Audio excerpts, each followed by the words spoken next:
Вы смотрите «Актуальное интервью», в студии Сергей Михедов. Здравствуйте. В республике подготовка к паводку в самом разгаре. Каким ожидается прохождение ледохода на реках республики? Как готовятся к вскрытию рек органы местного самоуправления? И что должны знать жители прибрежных населенных пунктов? Об этом и многом другом мы побеседуем сегодня с первым заместителем председателя Государственного комитета по обеспечению безопасности жизнедеятельности населения Якутии Иннокентием Андросовым.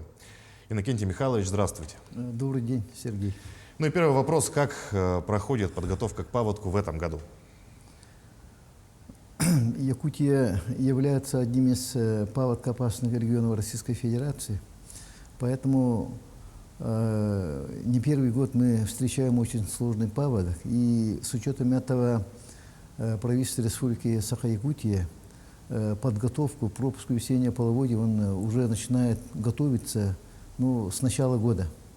Так, в январе этого года, 26 января, уже вышло распоряжение правительства о подготовке весеннего паводка 2021 года. 28 января в научно-техническом совете Ленского осенне-водного управления рассмотрены и утверждены основные схемы проведения превентивных работ по ослаблению прочности льда.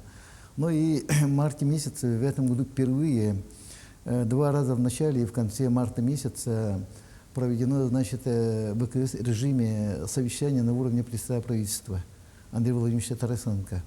Ну и начиная апреля во всех опасных районах, где могут быть наводнения, затопления, проведены межведомственные рабочие совещания с участием руководителей правительства, и с участием нашего комитета. Как раз сегодня завершились такие заседания межведомственной рабочей группы, арктической группы УЛУСа под руководством первого заместителя председателя правительства Дмитрия Дмитриевича Садовникова. Поэтому в целом-то на сегодня, кроме Хангаласского, Янамского УЛУСа и города Якутска, эти совещания завершены, и в этой неделе уже будут проведены эти оставшиеся совещания. В этих заседаниях мы встречаемся с руководителями глав администрации, муниципальных органов, и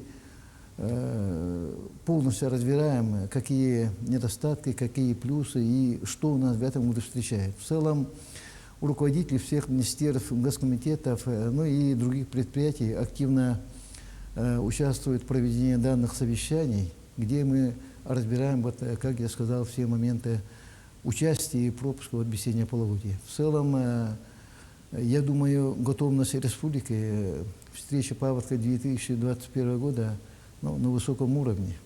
А каков будет паводок, это уже другой вопрос. Что еще входит в комплекс подготовительных мероприятий? Во-первых, это основные, то, что сегодня делается, это и федеральным финансированием, и нашим республиканским финансированием проводятся превентивные работы. По-правильно называется предупредительные противопаводные мероприятия по ослаблению прочности льда. Пока других методов в борьбе, ледовыми такими крупными полями пока нету. Эта работа сегодня идет в разгаре. С ними, занимается территориальный орган Росводресурсов Ленского осенне-водного управления, Якутский филиал Центр и регион Баткос и Министерство экологии, исполнительная дирекция по водному хозяйству. Кроме того, идет обследование потенциально опасных объектов. Это склады хранения, нефти, сварочного материала, нефтевазы. Это гидротехническое сооружение. Из года в год у нас бывают какие-то разрушения плотин и так далее, которые приводили, опять же, к затоплению в весеннее время. Эта работа активно и планомерно проводится. И в целом подготовка муниципального образования на местах.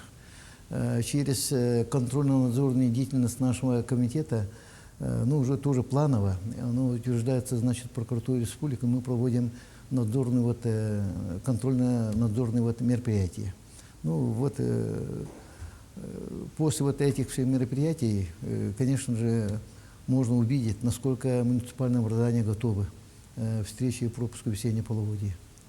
Это мы говорим сейчас о подготовке. Хотелось бы узнать, как обеспечивается контроль за прохождением паводка.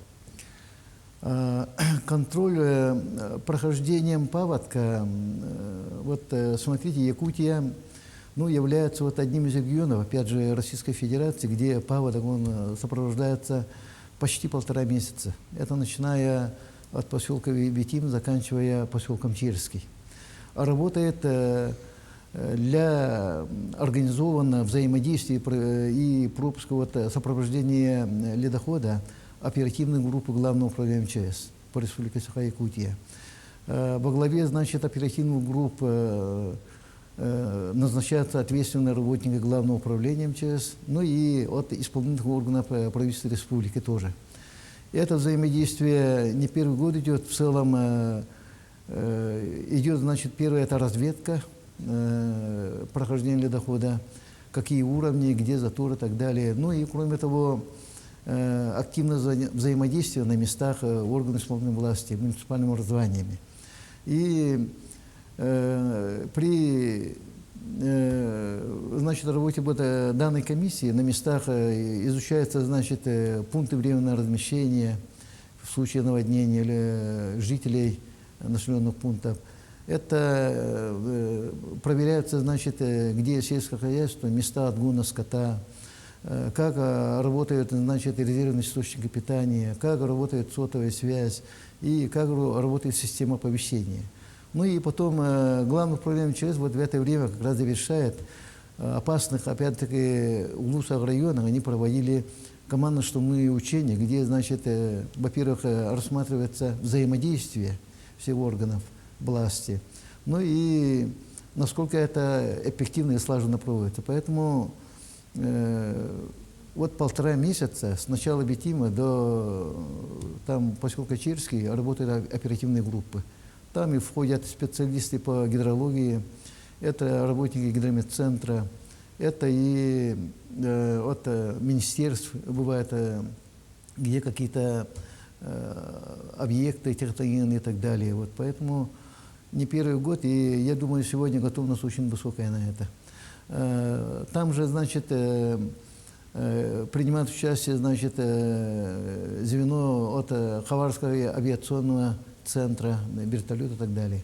Вот, обычно вот последние годы мы в это время, ну, как бы помогает 2 вертолета Главного управления МЧС. Поэтому работа идет слаженная. В целом, я думаю, со стороны вот оперативных групп никаких нюансов там не будет. Из года в год проходят стандартные превентивные мероприятия, привычные уже для всех. Используются ли какие-то новые технологии, может быть, об этом мечтаю? В целом-то сегодня по борьбе, значит, с заторами, да, и вот во время пропуска ледохода никаких других мероприятий, превентивных мероприятий пока они не изобретены. Работы, которые вот уже более 15 лет проводятся республикой по защищению, по распиловке льда, они проводятся на основании методических указаний Всероссийского научно-исследовательского института МЧС России. Вот, там это все расписано. Они проводятся они проводятся, значит, на основании рабочих проектов, они проходят экспертизу, и в целом наблюдается, значит, качество проведения работы, подписывается акт, насколько это качественно сделано, и потом во время самого пропуска вот ледохода, прохождения ледохода, всегда мы изучаем, насколько он помогает или нет. Значит, эти работы, они направлены на первоначальном этапе начала ледохода. Ну, там должны идти разломы и так далее. Ну, и которые способствуют прохождению для больших, ну, ледохода и разрушению больших полей льда. Вот. Поэтому, ну, по этой технологии работаем. При образовании заторов мы, значит, готовы, будем проводить взрывные работы. На эти цели у нас запас боеприпасов 30 тонн, мы его можем наращивать в случае, значит, крупных заторов до 100 тонн. Вот. Поэтому в целом по всей республике, вот, где могут проходить эти затороопасные процессы, мы готовы, ну, вести борьбу. Вот. В этом году наблюдается большое количество снегозапасов на многих реках, и толщина льда выше нормы. Хотелось бы услышать прогноз прохождения паводка в этом году. Вот вы как специалист с большим опытом, какой можете дать? Спасибо. Мы уже на руках держим гидрометосвещение, гидробюллетени, которые, значит, выпущены и Якутским управлением, Иркутским управлением, и Колымской УГУМС.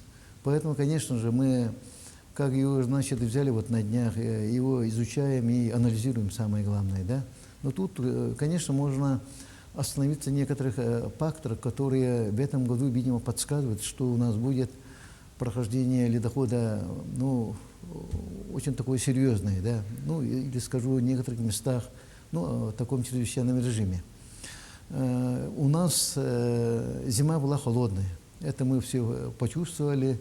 Ну и многие говорили, что у нас вот раньше в детстве вот такие морозы были. Мы его давно как-то не чувствовали, и уже люди немножко легко начали одеваться и так далее. Но в этом году уже нормальные морозы мы чувствовали. Это январь месяц и февраль. Но по данным вот гидрометцентра, да, это аномальные холода, они последние 50 лет таких не было. Вот, поэтому все, конечно, мы думаем, и специалисты говорят, метеорологи, да, о том, что, наверное, это где-то должен сказываться. Или вот весеннее время, или осеннее время. Вот. Где-то отрицательные температуры, они -2, -7 градусов ниже, чем вот в прошлые года. Ну и во-вторых, у нас очень такая была в прошлом году осенью, да, при установлении ледостава продолжительная затяжная осень. Поэтому шугообразование и торосообразование, оно произошло почти по всей длине реки. Ну, допустим, вот мы на реке Лена живем, и по всей длине реки Лена торосообразование очень серьезное. Это говорит о том, что очень долго лед шел, шуга шла и образовала, значит, такой монолитные торосы. И в связи с этим вот служба спасения Республики Саха-Якутия, значит, по договору Институтом горного дела мы в этом году повторили и проводили георадиолокаторное обследование фарватера реки Лена от села Расолода до устья реки Алдан и по реке Алдан устьевую часть до села Черекке. Все-таки как у нас формировалось вот установление ледостава. И что мы обнаружили? Где-то в основном даже в фарватере есть места, где толщина льда доходит от 1,20 до 1,80 м. Вот, местами есть 2-метровые толщины льда. Но это говорит о том, что торосы очень крепко, вот, видимо, цементировались, и вот такие поля образовались. Поэтому при поднятии вот такого, значит, при разрушении такого льда нужна, ну, достаточно крепкое такое тепло, должны нормальные дни и, по-моему, там большие уровни воды, чтобы ее поднять и унести. Вот. Это говорит о том, что в этом году, скорее всего, ледоход будет очень сложный. Еще один фактор. Вот у нас в прошлом году, в этом году, по данным Иркутского УГУМС, вскрытие реки Лена отмечено 26 апреля. Это около населенного пункта Качук, в верховье реки Лена. В прошлом году он был где-то 18 числа. Вот. Это для нас хорошо. Чем позже, да, все-таки чем лучше. Но тут один момент есть. Если будет резкое потепление, которое, видимо, будет. Вот сегодня у нас на улице идет похолодание, которое еще продлится, и потом пойдет резкое потепление, значит, будет дружная весна. При дружности, значит, весны могут быть большая вода. Ну и при том, по данным и Якутского УГМС, и Иркутского управления гидрометслужбы, ну и вот нашего управления гидрометслужбы, уровни, они Иркутское выше намного, чем в прошлом году, а вот на территории республики они чуть выше вот среднемноголетних. Это говорит о том, что при некотором, значит, образовании заторов повышение уровня воды будет очень резкое. Вот. Поэтому, конечно же, мы к этому будем готовиться и будем работать.